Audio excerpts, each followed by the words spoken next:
Now we're taking you hunting with us today. We can't wait to go out and sit in the woods. In fact, it's raining right now. It's been raining all morning. In fact, this is the third day of rain. We're gonna hunt that hole in the rain when it breaks today. It's breaking today. We're going out hunting Tuesday afternoon. It's been raining literally since Saturday night, Sunday morning. Hard rain Sunday, foggy, high temperatures and rain and mist, drenching mist yesterday, and then hard rain today. We've already had another 3/4 of an inch today. So a lot of rain. So we want to hunt those holes. It presents a great opportunity, and that's what we're going out to do. So we're going to do this real quick, and we're going to take you out in the woods. And let me just run through these main points while it's still raining outside. The longer and more extreme, the better. We've been working on almost 72 hours of rain, wind, and bad conditions. It's the 5th of November. When these conditions break, those deer are going to be on fire. We can't wait. We just got a trail cam photo about a half hour ago. One of our top bucks, Broken, he's called, and he's in a new area of the property which matches some of the other areas he's been in, and we're going to be sitting close tonight, I hope. He's a monster, big brow tine. After this clears, so think about that rain's coming through, deer suppressed. The deer movement has been highly suppressed the last 3 days. We know that with dozens of cameras in 2 states and talking to everybody else online. The bucks are not moving that great at all. Friends, people online, they're not moving that great. I'm not saying you can't go out and shoot a buck. You can go do that. But this is a great opportunity to get in the woods. So when I say drips matter, I sat last night, and the drips from the rain and the drenching rain from earlier in the day, and it broke for a few hours, just were constant. That noise, deer don't like that noise. Anything that ruins their senses is a bad thing.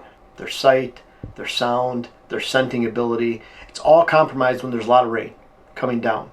And so when you have those drips and it's constantly coming down and it's not drying out because of the humidity levels, then I always look at, that's why you want a 4-hour gap, because you allow a couple hours for the drips to subside. No different with snow. When you have snow melting and falling off the trees, I learned that quickly up in the UP of Michigan, deer don't like to move. It's constant noise, constant movement, and it takes out their senses. So look at that and plan for that. That's why I say hunt the holes of 2 to 4 hours, because you want at least a couple hours for the drips to stop, maybe the winds to subside a little bit, and then go in. Access in the rain is golden. A lot of times you don't have to worry about as much scent. It's going to be washed away. But noise, I mean, again, the same reason you can access your stand is the same reason deer don't like moving in those same conditions. So you can get there in the rain, hide your noise, hide your scent. Sight is even a little bit distorted too. You get in there, let everything calm down after. That's the time to get in, because boy, sometimes those deer move right away. So I don't want to get in there an hour after it stops. Hunt the 2 to 4 hour holes. Sometimes the rain isn't going to stop for another day or two, but you look for those holes. Learn to analyze the radar. Look for if that radar is expanding and coming your way, or is it diminishing and coming your way. Look at your humidity levels. If you have a rain event coming, another one coming, if your humidity level is high and rising, then you might run into a lot of moisture. But at the same time, if the humidity level is going down, when that rain hits drier air, it might dissipate.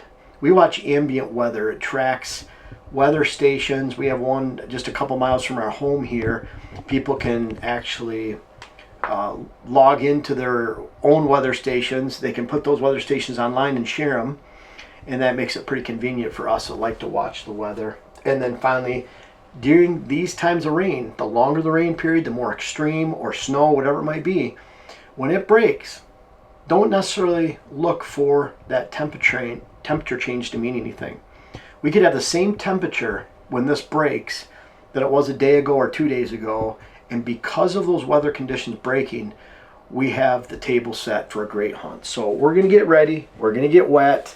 Jen's actually taking us out on the Kinetic, the Polaris Kinetic, so we can all ride together with a roof instead of riding the bikes and getting some rain and water, leaving the bikes out there in some rain. She's going to take us out. We'll walk in from about 200 yards away, and then she'll pick us up in another location too. Again, we're using the Kinetic to get in without deer or going through non-deer areas and get us to a point where we can walk in from there. We're going to get wet, but I think it's going to be worth it.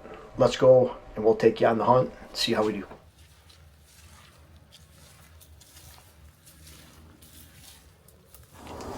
Now we're in the stand, and I believe the rain is done. The wind is less than ideal right now, but it's changing.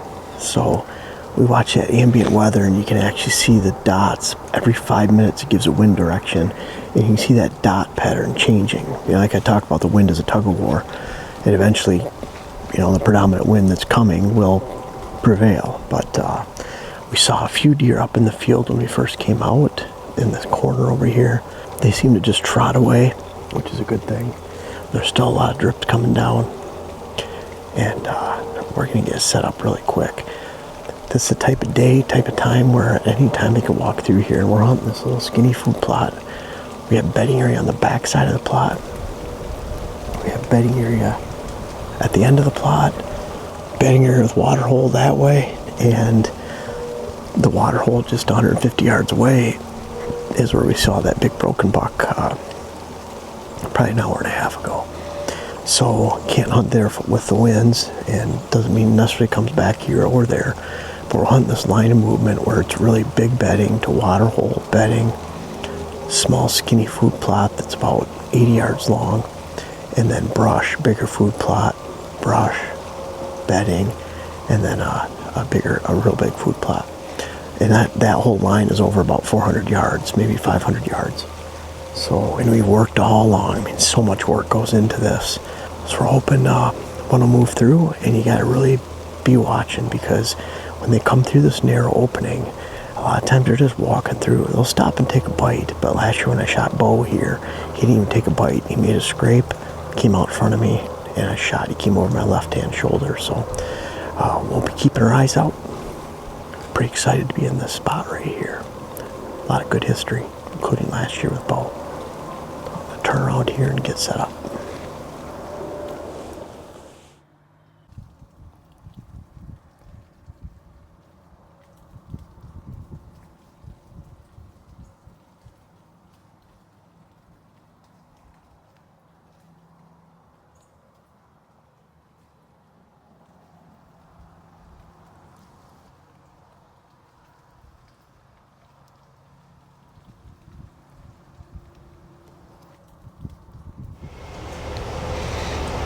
Well, it ended up being a really slow night.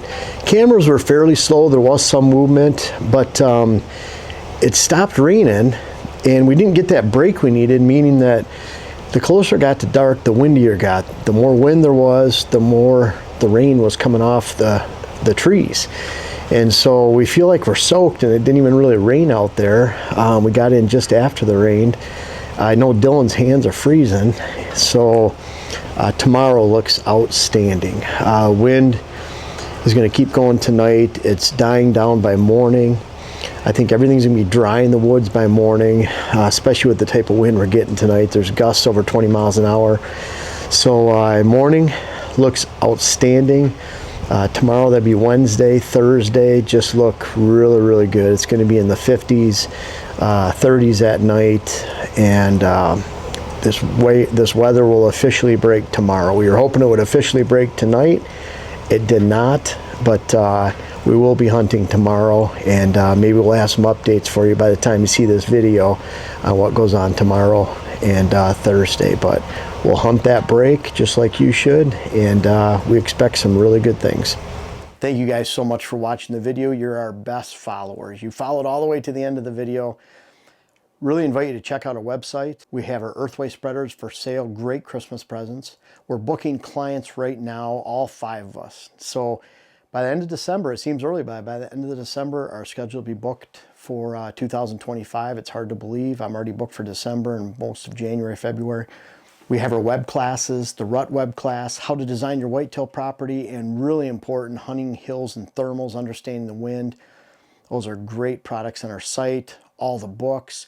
Thank you so much for watching all the videos, buying the seed that you did this year. Really appreciate you.